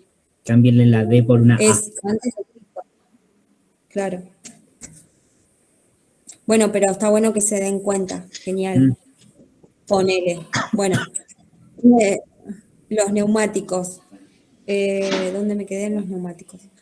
Decía de que tenían una gran influencia por la filosofía estoica, ¿no? Y que el alma no tenía, no era un portal como se venía arrastrando, ¿no? Y no había o no tenía división y el cuerpo. Vieron que yo al principio les hablaba de dos partes, un cuerpo material y un alma abstracta. Bueno, no se creía. Y había esta búsqueda del equilibrio, ¿no? Y una división que empiezan a hacer entre los médicos del cuerpo y los médicos del alma, ¿no? Para esto, en la vereda de enfrente aparecen los metódicos, ¿no? Que el cuerpo estaba formado por ¿quiénes? Por átomos, porque se empiezan a ver lo que existía o el movimiento de la funcionalidad de los órganos. ¿Por qué? Porque tenían una base de quién, que traía quién, el museo, ¿sí? Empiezan a ver el concepto de salud y enfermedad depende básicamente de la relación de los átomos y aparece fuertemente la fisiopatología mecanicista, muy importante, ¿sí? Bueno, y ya por último, ya entraríamos en lo que fue la transición al pensamiento medieval. Eso ya, ¿te toca a vos, Gas? Sí, pero ahí te falta lo de Galeno, lo de Galeno de Pérgamo. Perdón. Fin de la antigüedad, ¿quién aparece? Galeno de Pérgamo. Básicamente, ¿qué tiene esto? Que tomó conceptos de Aristóteles. Yo siempre dije que fue un copión para mí. Copió y pegó muchas ideas de los filósofos, en este caso de Aristóteles. Pero él habla o refuerza la idea de la teología, ¿sí? ¿Quién la traía? Aristóteles, ¿sí? Y define 4 movimientos básicos. La sustancial, cuantitativo, cualitativo, el local o cambia de lugar en el espacio, ¿sí? Básicamente, ¿qué es lo que el tipo dice? Que había 4 causas, ¿no? La causa del movimiento, ¿no? De que está hecho la cosa que se mueve, porque empiezan a darle esa vuelta, ¿no? Cómo se mueve la cosa y qué es lo que impulsa y para qué se mueve. ¿Se entiende? Es cuando instala, a ver si me puedes ayudar, Gas, cuando instala el, no me sale, cuando instala la, puta, se me fue, la... No sé hacia dónde vas, perdón. Estaba Ay, justo leyendo una pregunta. se me pasó, me colgué. ¿Qué instala cuando refuerza la idea teleológica de Aristóteles? Se me pasó. La teoría de Dios o la gravitación. Bueno. Digamos, vos preguntás por qué la frase refuerza la idea de teleología. Sí. No porque puedo justamente la teleología es aquella ciencia que busca explicar la finalidad que tienen todas las cosas, digamos, todo lo que sucede en el universo es por algo. Y de Pérgamo con esto, con estas causas, justamente ayuda a entender que todas las cosas tienen una finalidad. Bueno, algo así era. En realidad, o sea, ¿no contradice la ley de la causa y efecto? ¿La teología? No. No. La teología dice que todo en el universo tiene un fin, claro. Y no que toda acción tiene un efecto. Por eso creo que contraría, digamos, una contraria a la causa-efecto. Claro, sí, está mejor dicho fin, sí. Bueno. Por ahí lo dije como finalidad, pero bueno, sí, es más un fin. Bueno, y ya te quedaría vos este. ¿Terminaste ya? Ok, bien. Para que chusmeo las cosas de acá, creo que no hay preguntas.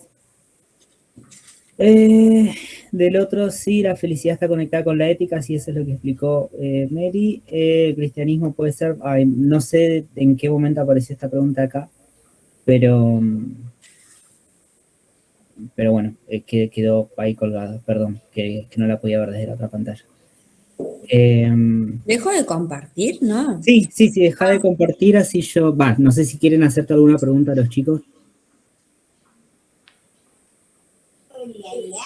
Hola, bonita. Ok. Yo quería hacer una consulta. Sos muy bonita, Meli. Yo hago una consulta, ¿no? No más. Perdón, era mi abuela. De que por ahí no se confunda, o sea, la... Apagar el micrófono, Gas. Sí, alguien quiere hacer una... con la ética, pero no con la moral, porque una diapo que vos ponés hablas justamente de la moral, que son dos cosas diferentes para Aristóteles, la ética y la moral. Entonces quiero definir bien cómo definen los profesores, porque mi concepto lo tengo como que la felicidad viene a agarrar la mano de la ética, la felicidad, la alegría.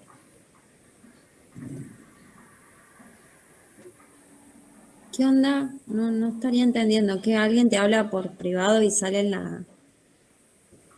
No sé, yo puse el micrófono, no sé cómo se dice. No, es una pregunta para vos, Meli, sobre la concepción de felicidad y ética. No se entendió nada. ¿Qué estás preguntando? Vos en una diapo ponés en cuanto a los conceptos de Aristóteles y también hablas de la moral. La moral es una cosa totalmente diferente de la ética.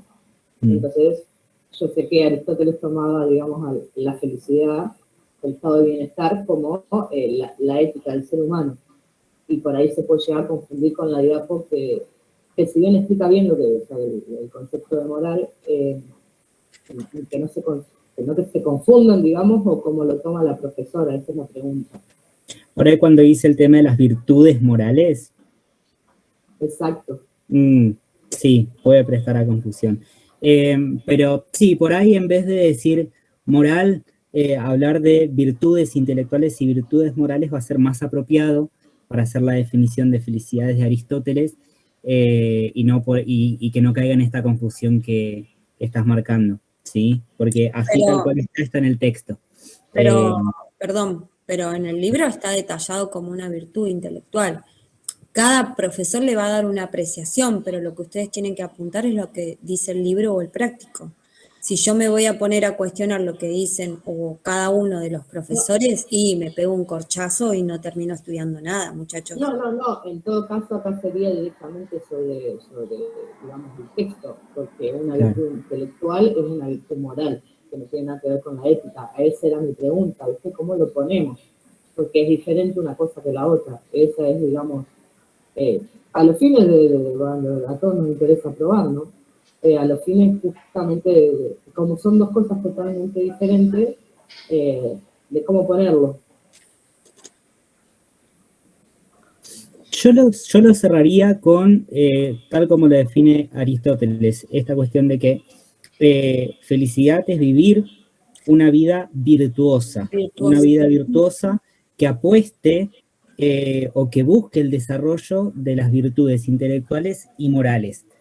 Y no mucho más, porque después con el tema de ética y de moral sí es un abanico enorme que con bioética se ve bien a fondo, pero acá la verdad tampoco definen muy bien la evolución y el desarrollo de la ética y de la moral. Entonces, por ahí con esas cositas, con esos tres conceptos, vida virtuosa y desarrollo de virtudes intelectuales y morales, es más que suficiente, ¿sí? O por lo menos yo no lo llevaría más allá que eso, porque, bueno, puede prestar cierta confusión, sobre todo cuando los profes no dan ningún material que te permita desarrollar más a fondo lo que es la ética y la moral, ¿sí? Claro, es lo que les decía hoy. Vayan a las cosas muy puntuales, al hueso, y no traten de filosofar o de tratar de ir un poco más allá de otros textos, porque en resumen la cagan. ¿Sí? Consejo. Después cada uno hace lo que quiere, obviamente. Genial, gracias. Entonces, espérenme. Yo tenía una consulta igual. ¿A qué haría referencia el tema de la máscara de Galeno? O la máscara de Aristóteles.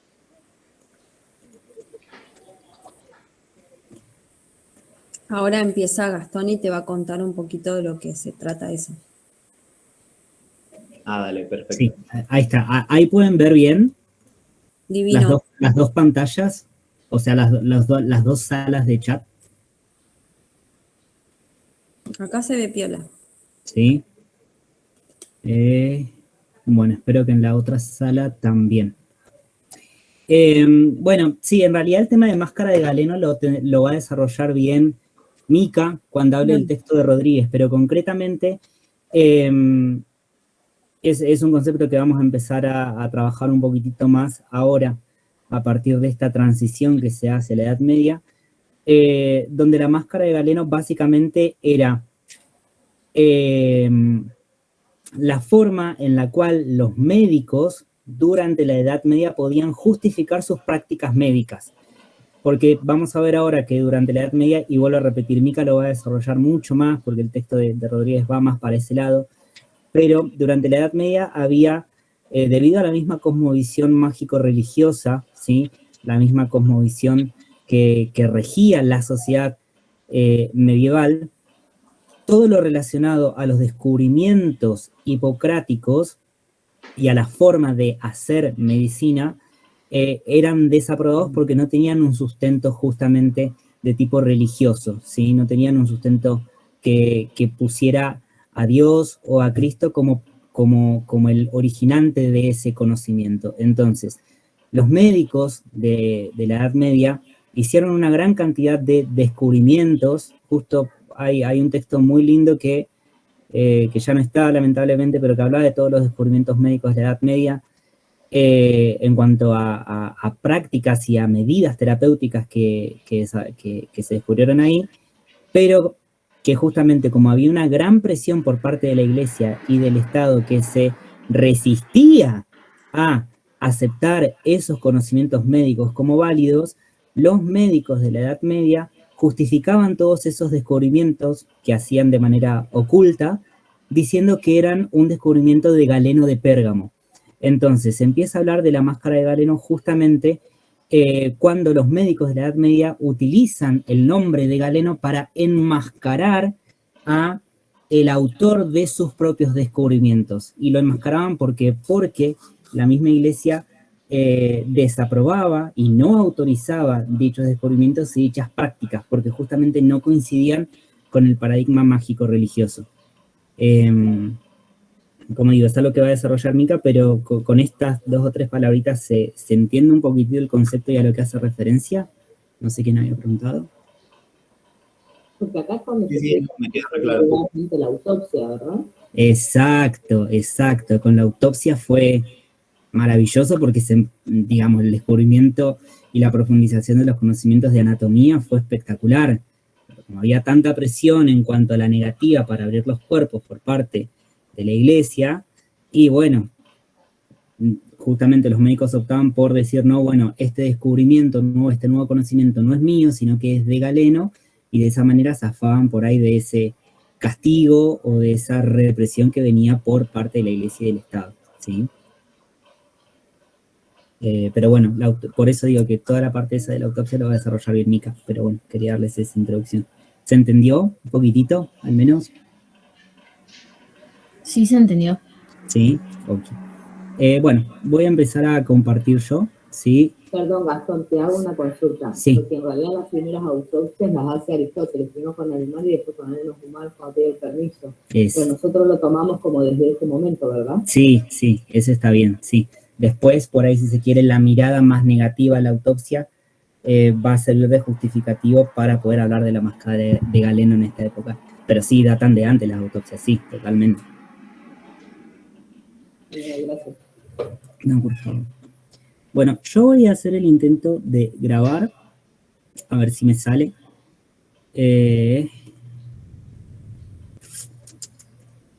Bueno, conmigo van a ver lo que sería el trabajo práctico número 6 de concepciones de salud, enfermedad, atención e imaginario sobre lo femenino y el cuidado en la Edad Media. Bien.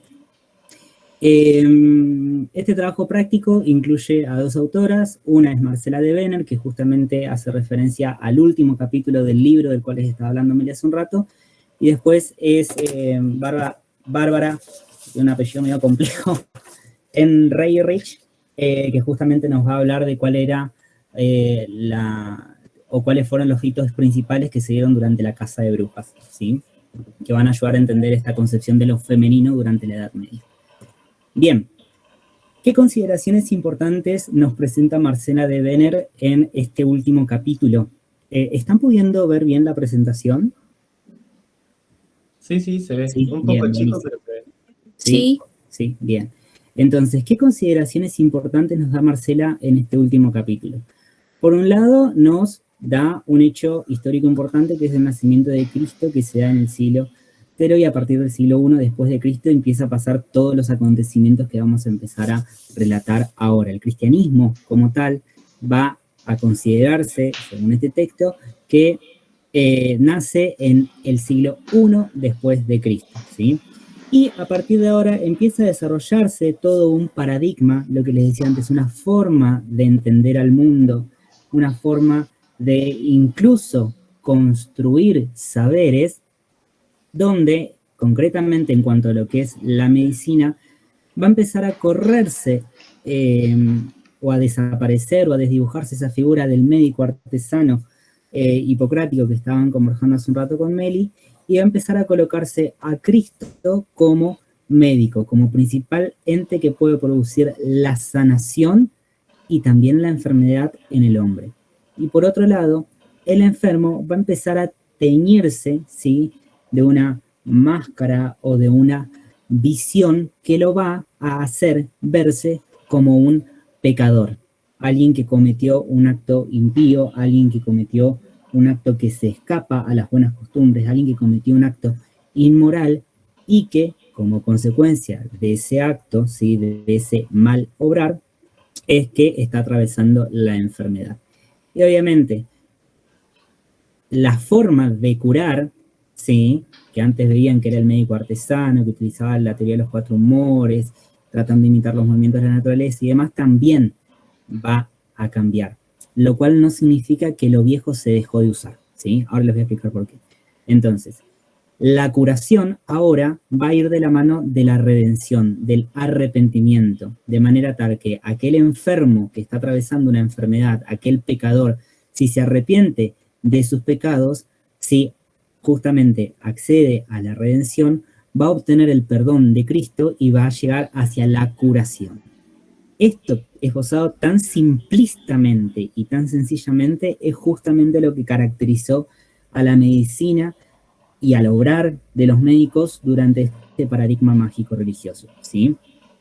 Vamos a ver entonces que todas las prácticas hipocráticas que conversaron con Melina van a empezar a verse de una manera negativa, ¿sí? Por parte, sobre todo, de la Iglesia, de la mano del Estado, y van a empezar a circunscribirse a prácticas paganas, ¿sí? Concretamente, esto que veíamos de hacer la sangría, de preparar los ungüentos, de la hidromiel, del oximiel, incluso lo que charlábamos hace un ratito, de la autopsia, de la cirugía, ¿sí? que muchas veces se va a asociar a los carniceros, empieza a verse de una manera negativa y empieza a asociarse justamente a prácticas paganas, que justamente es lo que nos va a presentar después tan bien desarrollado Bárbara en Renrich, con todo lo que desarrolla sobre la casa de brujas, así que ahora que avancemos un poquito va a quedar un poco más claro.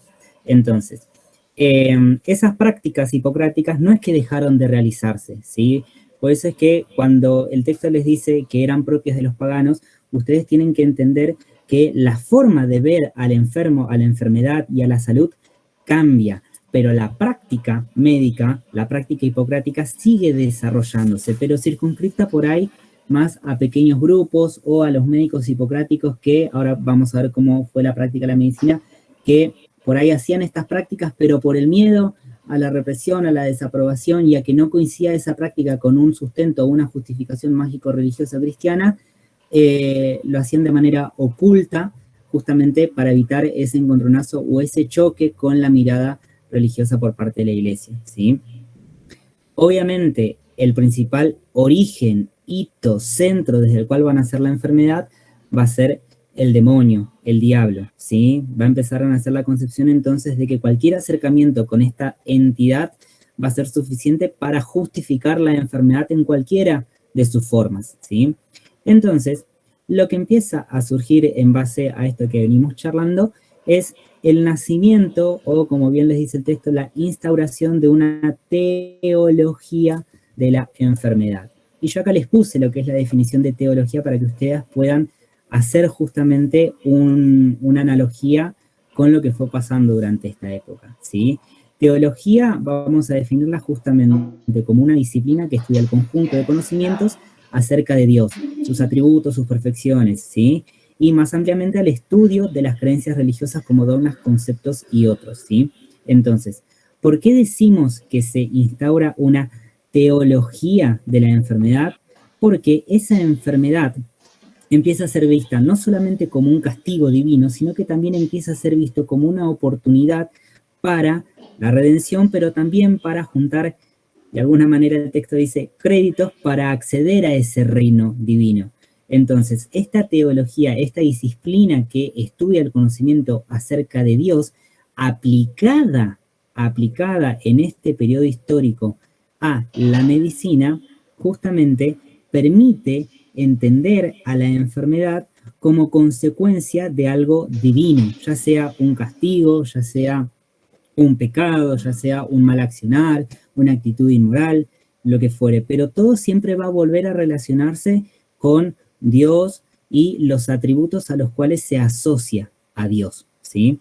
Por eso es que se dice una teología de la enfermedad, una teología, una ciencia que estudia a Dios, pero aplicada al proceso de salud-enfermedad. Y justamente en ese proceso de salud-enfermedad se entiende a la enfermedad como un castigo divino, pero también como un medio para acceder al cielo si yo logro la redención y me arrepiento de mis pecados. Y de esa manera accedería a la curación o a la salud, ¿sí? ¿Y quién es el que me va a curar? Cristo, ¿bien? Entonces, fíjense cómo todos estos conceptos que estamos hablando es como que mezclan la enfermedad con las concepciones religiosas y relativas a Dios. Por eso es que les habla de teología de la enfermedad, porque de alguna manera, si ustedes pudieran verme, serían como dos esferas que se chocan. Por un lado, todo lo teológico y por otro lado, todo lo relacionado a la patología o a la enfermedad, ¿sí? Entonces, la labor de los médicos durante este periodo de tiempo va a resumirse en esta frase: curar a veces, aliviar a menudo, pero consolar siempre. De alguna manera, esta frase les está diciendo, así como está dividida, que los médicos curaban a través de las prácticas que se desarrollaron durante el paradigma naturista a veces. Esas prácticas generaban un alivio, ¿sí? Un cese del dolor, vamos a ponerle, en algunas ocasiones. Pero el consuelo, el prestar el hombro a quien está sufriendo, el actuar de una manera misericordiosa con el otro, tal como actuaría Dios con esa persona, a eso hace referencia esta última frase, esta última parte de consolar siempre. Entonces, la función del médico empieza a tener una relevancia que va más del lado de emular, si se quiere, la práctica o la forma de actuar de Dios, que consuela, que alivia el sufrimiento. Sí. Es como que yo entiendo que antes el médico imitaba los roles, digamos, de la naturaleza y ahora de Dios. Exacto, sí. Sí. Estaría bien eso, digamos. Estaría bien, justamente, sí, sí. Antes era, sí, totalmente. Bien. ¿Alguien habló? Nada, perdón, había leído un mensaje viejo del grupo que pedían que te fijes en el chat, pero es viejo, así que no dije nada. Bueno. Ok, bien. Entonces, fíjense cómo a partir del análisis de esta frase ustedes pueden sacar muchas conclusiones referidas a cómo fue desarrollándose la medicina y la práctica de la medicina durante este periodo de tiempo, ¿sí? Y obviamente las instituciones médicas más importantes de este periodo van a dirigir sus acciones o van a focalizar sus acciones o van a darle mucha importancia a la asistencia, a asistir al enfermo, a tener esa actitud caritativa, misericordiosa con el enfermo. En esas instituciones también va a haber un gran desarrollo, ya lo vamos a ver, de la institución médica formativa de la mano de la aparición de las academias y de las facultades de medicina, y también eso va a llevar a que haya un cambio en la mirada de lo que es la profesión médica, ¿sí? Ahora igual vamos a ir de poquitito desarrollando. Entonces, dos referentes importantes durante este periodo que ustedes no pueden olvidarse son Gregorio de Niza y Galeno de Pérgamo. Nuevamente volvemos a traerlo a Galeno, ¿sí? Lo que les decía antes, Galeno de Pérgamo siempre va a ser el referente de la terapéutica. Esto quiere decir que los médicos hipocráticos van a referirse siempre a la figura de Galeno para justificar sus prácticas médicas, ¿sí? Eso es lo que quiere decir referente de la terapéutica, ¿sí? Entonces, los descubrimientos de Galeno justamente fundamentaban la actividad de los practicantes de medicina en este periodo de tiempo que, fíjense que ahora vamos a dejar de llamarlos médicos porque la figura de quien cura, de quien trata, va a pasar a estar en manos ahora o va a pasar a estar representada por el sacerdote o el penitenciario, que vendría a ser el inquisidor, que es lo que vamos a ver ahora con la casa de brujas, ¿sí? Entonces, fíjense cómo ya se nos está proponiendo un panorama muy diferente, no solamente en cuanto a la práctica médica, la enseñanza médica, sino en cuanto a la figura del médico, ¿bien? Y por otro lado, Gregorio de Niza se dice, o el texto afirma, que él desarrolló una especie de antropología del pecado, donde habla de cuál es el origen de ese pecado, y fíjense que lo relaciona con esto de las almas que charlábamos antes, ¿sí? Con la parte apetitiva o irascible del alma, y que esos pecados nacían justamente o eran tipificados o estaban caracterizados por el negar la figura de Jesucristo, el negar la existencia de Cristo, el negar la incorporación o la entrada de Cristo en la vida de las personas, que eso es la apostasía, ¿sí? Que eso también se lo define el texto. Y obviamente esos pecados también venían de la fornicación o del asesinato o el homicidio, ¿sí? Y dice que también el texto les dice algo muy interesante, que después lo vamos a poder relacionar con el texto de la casa de brujas, y es que en esta antropología del pecado, Gregorio de Niza habla de que Adán es un ser, si se quiere, un poco más divino o ideal, que es asexuado, que es impasible, que no se enferma, por eso dice que es inenfermable, y que cuando conoce a Eva y se da ese pecado primordial, ese pecado originante, a través de conocer a Eva, fíjense el peso que le da de conocerla a Eva, de conocer a una mujer, eso ya deposita en la figura de la mujer una connotación súper negativa. Fíjense que el texto les dice que a partir de ese encuentro conoce el pecado y con ello la enfermedad. Entonces ya desde ese punto de vista, desde las concepciones de esta antropología del pecado que elabora Gregorio de Niza, ya empezamos a esbozar lo que nos intenta transmitir como concepto fundamental este texto, que es como les dice, ese imaginario sobre lo femenino. Ya desde esta página, que no sé si será la 4 o la 5, vemos que el imaginario de lo femenino se empieza a construir desde lo negativo, desde el pecado y desde la enfermedad. Bien. Entonces, la medicina medieval, vamos a ver que está dividida en dos grandes etapas, la monástica y la escolástica, ¿sí? En la monástica vamos a ver que se desarrolla en los hospitales, donde se da esto que les decía al principio, una asistencia de tipo caritativa, asistencial y misericordiosa al enfermo. No siempre se los curaba, pero se los consolaba.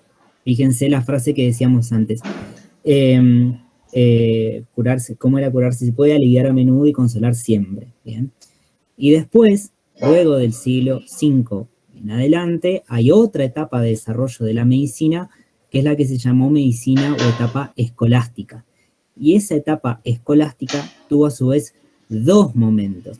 El momento preuniversitario del siglo X al XI y el momento universitario posterior al siglo XI, ¿sí?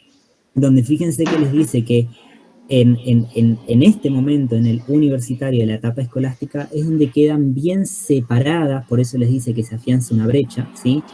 Donde quedan bien separadas la práctica de la medicina y la enseñanza de la medicina. Entonces lo que vamos a ver no solamente en este último capítulo de Marcela de Venar, sino en el texto de la cacería de brujas, es que la enseñanza en medicina empieza a tener un camino o toma una brecha muy, muy, muy separada de la práctica. De hecho, hacia el final del texto de la Casa de Brujas vamos a ver que nos afirma que los médicos que se estaban formando durante este periodo ni siquiera tenían prácticas, ni siquiera podían ver pacientes, ¿sí? Tenían una enseñanza meramente teórica y teórica hasta cierto punto, ¿sí? Porque era más bien una especie de adoctrinamiento a la doctrina religiosa, ¿sí? Pero no desarrollaban prácticas. Entonces es un momento para la enseñanza médica, la enseñanza de la medicina muy crítico, ¿sí? Y que va a verse quebrantado y va a verse puesto en relieve esta separación y esta imposibilidad del médico medieval, del sacerdote, de responder ante la demanda de la población como es la enfermedad, justamente cuando el paradigma mágico-religioso entra en crisis con la peste negra, ¿sí? Que fíjense que se llamó la gran crisis del siglo XV y que justamente esto lo van a ver bien con Mica, ¿sí? Yo no me voy a detener mucho acá porque ella va a darle bien toda la concepción de lo que fue la peste negra, en qué consistía y demás, pero la crisis que genera este hecho histórico en la concepción mágico-religiosa es lo que permite que se abra paso a una nueva forma de pensar el cuerpo humano. Porque hasta ahora lo estábamos viendo solamente como el depositario de un alma, lo estábamos viendo como el depositario de castigos, como el ente que nucleaba la génesis de un pecado, ¿sí? Pero a partir de ahora, con esta gran crisis, con lo que fue la peste negra, ese cuerpo va a empezar a ser concebido desde un punto de vista mecanicista, es decir, entendido como una gran sumatoria de partes que cuando articulan entre sí van haciendo el funcionamiento orgánico de una máquina, o emulan o se asemejan al funcionamiento de una máquina, ¿sí? Por eso es que se habla de una visión mecanicista, similar a una máquina, donde el cuerpo solamente tiene varias partes que articulan entre sí, y es esa articulación la que hace el funcionamiento completo de ese cuerpo, ¿bien? Y los principales exponentes de esta nueva concepción del cuerpo van a ser Andrea Vesalio y Leonardo da Vinci, ¿sí? Que fíjense que también esto es muy importante porque ellos se apoyaron en las ciencias naturales, la física, la química, la biología, para entender los fenómenos que se dan dentro del cuerpo humano, para entender cuál es esa naturaleza del hombre. Y esta mirada, esta forma de enfocarse en las ciencias naturales, en la química, la física, la biología, es lo que permite dar paso hacia lo que posteriormente, en el siglo XVI, XVII y XVIII, va a desarrollarse como revolución científica e ilustración. Esto va a venir después, que también lo va a desarrollar Mica, pero yo quiero tirarles ahí como un pequeño changüí para que lo vayan pensando para cuando después vean a Mica, ¿sí?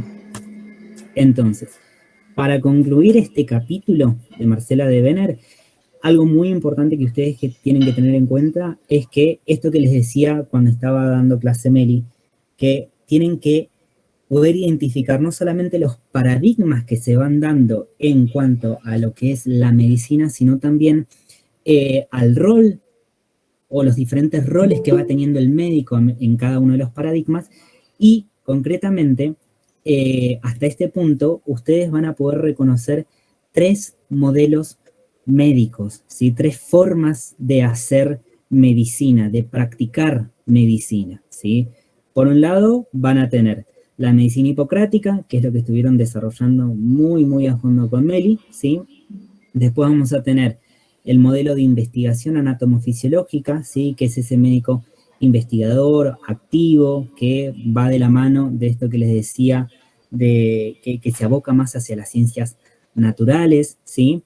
Y después vamos a tener la figura del médico sacerdote conciliador que se va a desarrollar en el cristianismo, ¿sí?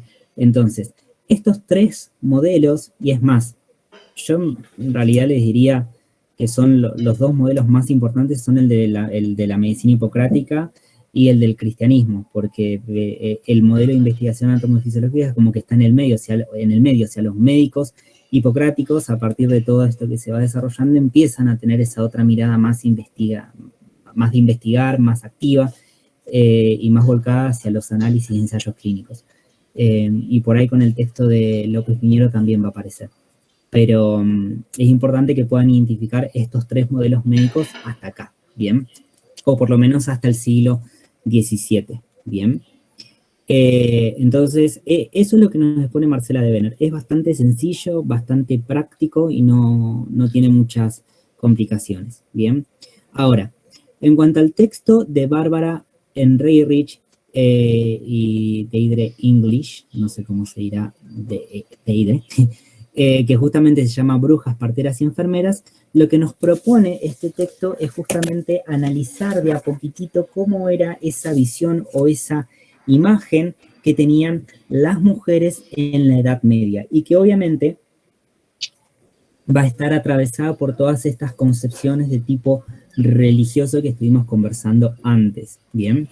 Entonces, nosotros vamos a ver, y el texto ¿a qué hace referencia? A todo el periodo de tiempo que se conoció como la caza de brujas, que fue esa persecución hacia las mujeres que se las acusaba de practicar brujería, ¿bien? Entonces, este periodo de caza de brujas va desde el siglo XIV hasta el siglo XVII, ¿sí? Tenemos el final de la Edad Media en el medio, ¿sí? se da principalmente en Alemania, comienza ahí, y posteriormente va introduciéndose en Inglaterra, Francia y demás países. Bien, entonces, en cuanto a lo que es el orden social, ¿sí? ¿Qué es lo que estaba pasando en la sociedad o cómo se organizaba la sociedad en ese momento? Todo lo que es la casa de brujas se da en el feudalismo, ¿sí? Creo que tienen un video en Petco que les habla bien de cuáles son las características del feudalismo, si no en la clase grabada que les vamos a pasar también hablamos del feudalismo. Pero sepan que todo este periodo histórico se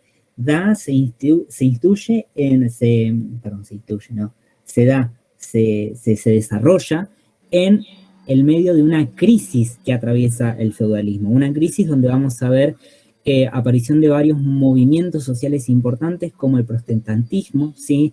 Aparecen también revueltas sociales, conspiraciones, insurrecciones, ¿sí? Se empieza a desarrollar el capitalismo y demás, que son hechos que generan una cierta inestabilidad en la sociedad, ¿sí? Entonces, fíjense cómo en esa sociedad que se encuentra en crisis empieza a instituirse este hecho que fue la casa de brujas, ¿sí?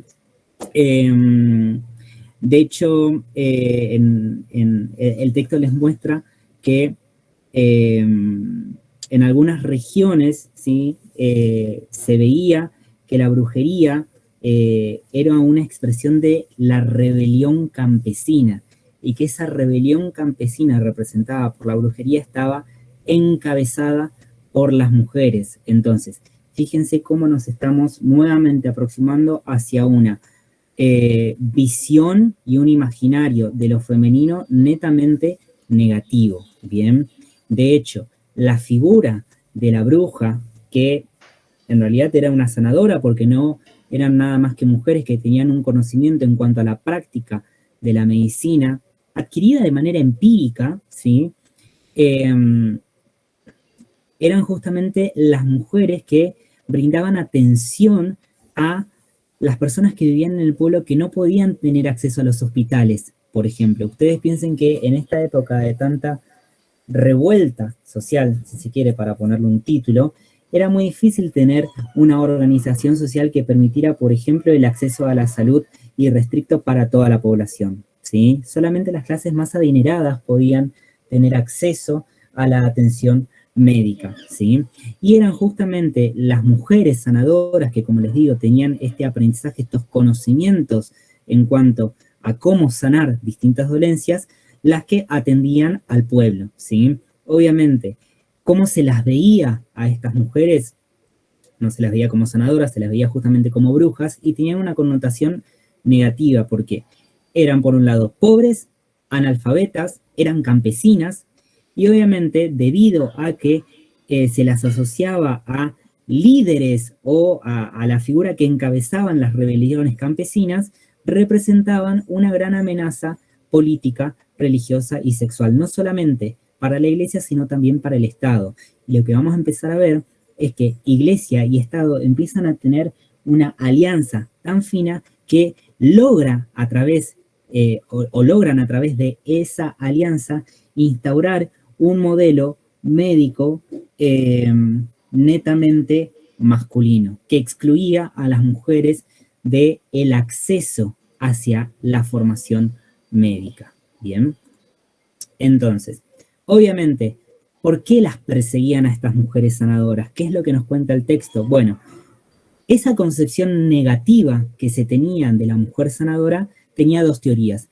La primera viene de la mano de esto que les decía antes, ¿sí? Que las mujeres encabezaban de alguna manera las rebeliones campesinas, ¿sí? El texto les dice que los campesinos se sublevaban y oponían al orden social, ¿sí? Generando así una epidemia de odio y de pánico. Y quien encabezaba o quien acompañaba o quien incitaba, ¿sí? A ese odio, a esa rebelión, a esa desobediencia, a ese pánico, eran las mujeres, ¿sí? Esa es una teoría que explica por qué la mirada negativa hacia la mujer. Y la otra teoría, ahí le puse primero, perdón, es un 2. Y la otra teoría dice que las brujas, las hechiceras y las poseídas no eran nada más que mujeres que estaban atravesando una patología mental, ¿sí? De hecho, el texto se las define como que eran neuróticas y psicóticas, y que por tanto si bien no es importante que ustedes entiendan ahora en este momento de la carrera qué es la neurosis y qué es la psicosis, simplemente con que sepan que son estados de alteración mental, a partir de la concepción de las mujeres como enfermas mentales, ¿sí? O que estaban atravesando estas patologías, es que los propios médicos de esa época decían que las mujeres atravesaban por cuadros de histeria tal que justamente las llevaban a realizar este tipo de prácticas.